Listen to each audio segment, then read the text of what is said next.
தூத்துக்குடி மீன்பிடி துறைமுகத்தில் விசைப்படகு தொழிலாளர்களுக்கு இடையே ஏற்பட்ட மோதல் காரணமாக மீனவர்கள் இன்று கடலுக்கு மீன்பிடிக்க செல்லவில்லை. இதனால் 270க்கும் மேற்பட்ட விசைப்படகுகள் கரையில் நிறுத்தி வைக்கப்பட்டுள்ளதால் சுமார் 1 கோடி ரூபாய் அளவிற்கு வர்த்தக இழப்பு ஏற்பட்டுள்ளதாக மீனவர்கள் தெரிவித்தனர்.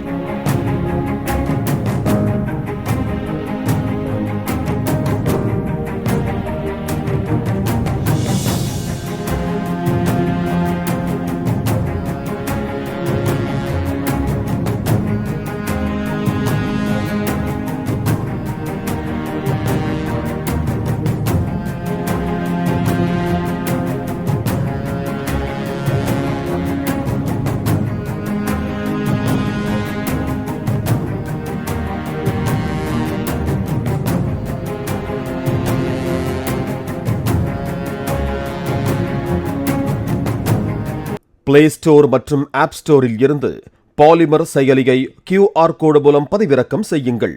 செய்திகளை உடனுக்குடன் பெறுங்கள்.